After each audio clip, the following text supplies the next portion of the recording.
Pernah nggak sih Anda lihat sebuah poster atau slide presentasi, terus kepala rasanya langsung pusing?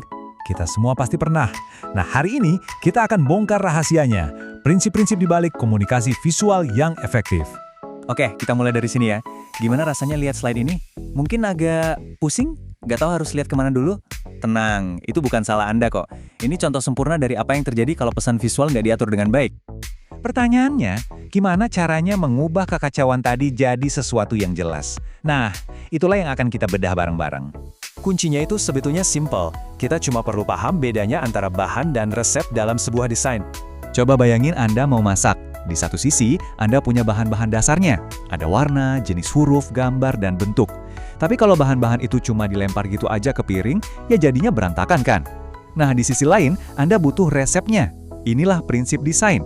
Ada keseimbangan, kontras, hierarki, dan kesatuan. Tanpa resep ini, bahan-bahan tadi cuma jadi tumpukan acak. Tapi dengan resep yang pas, mereka berubah jadi pesan yang kuat dan jelas. Oke, resepnya udah di tangan. Sekarang, yuk kita bedah satu persatu. Kita akan bahas 4 prinsip inti yang bakal mengubah cara Anda melihat sebuah desain. Prinsip pertama, keseimbangan. Anggap aja ini pondasi visualnya. Tujuannya adalah mendistribusikan bobot elemen-elemen di dalamnya, biar desainnya terasa stabil, nggak berat sebelah, dan akhirnya nyaman buat mata kita. Nah, ada 2 jenis utamanya. Ada keseimbangan simetris, di mana elemennya seolah-olah kayak cerminan. Ini menciptakan kesan yang formal dan tenang. Lalu ada asimetris, di mana elemen yang beda ukuran atau bentuknya diatur sedemikian rupa untuk tetap seimbang. Ini rasanya lebih dinamis dan modern.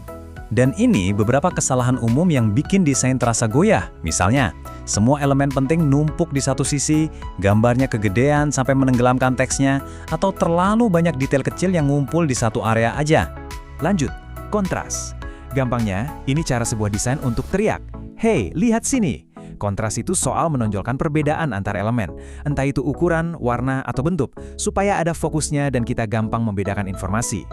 Kesalahan yang sering banget kejadian, semua ukuran teksnya mirip-mirip. Warna latar belakang sama teksnya terlalu mirip, jadi susah dibaca. Atau, ini yang paling sering, semuanya dibikin menonjol. Ingat ya, kalau semuanya teriak, yang nggak ada yang bakal kedengeran. Prinsip ketiga adalah hierarki. Anggap aja ini pemandu wisata di dalam desain Anda.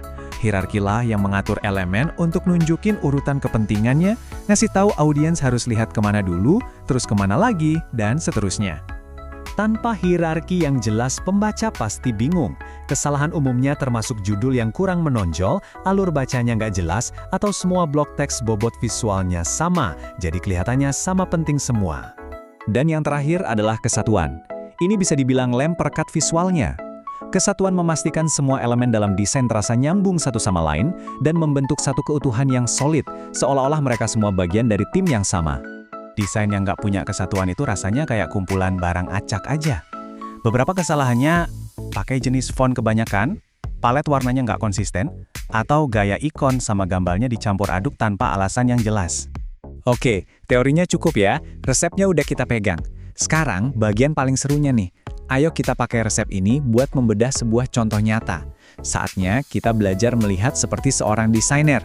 Ingat poster yang bikin pusing di awal tadi? Nah, ini dia. Kita sebut aja poster B. Lihat deh, komposisinya berat sebelah. Ini masalah keseimbangan. Gak ada fokus yang jelas karena gak ada kontras. Mata kita bingung harus mulai dari mana. Ini masalah hierarki.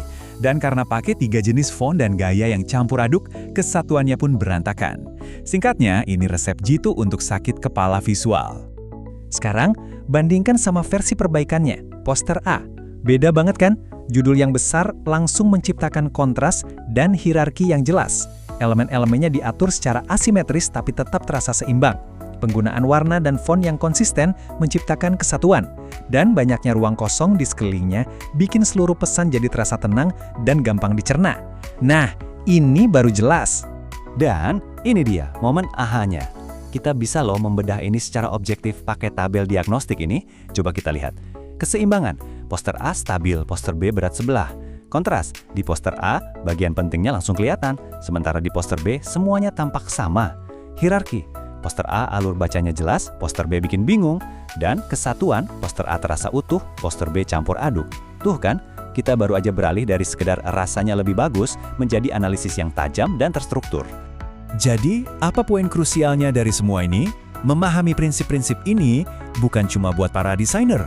Ini adalah sebuah kekuatan super dalam berkomunikasi untuk kita semua. Iya, serius. Prinsip-prinsip ini adalah alat yang super praktis buat siapa aja yang mau pesannya tersampaikan dengan lebih jelas dan efektif, baik itu dalam presentasi, laporan, atau bahkan postingan media sosial Anda. Seperti yang ditekankan dalam materi sumber kita, desain yang baik membantu orang belajar, desain yang buruk dapat menambah beban kognitif dan mengaburkan pesan.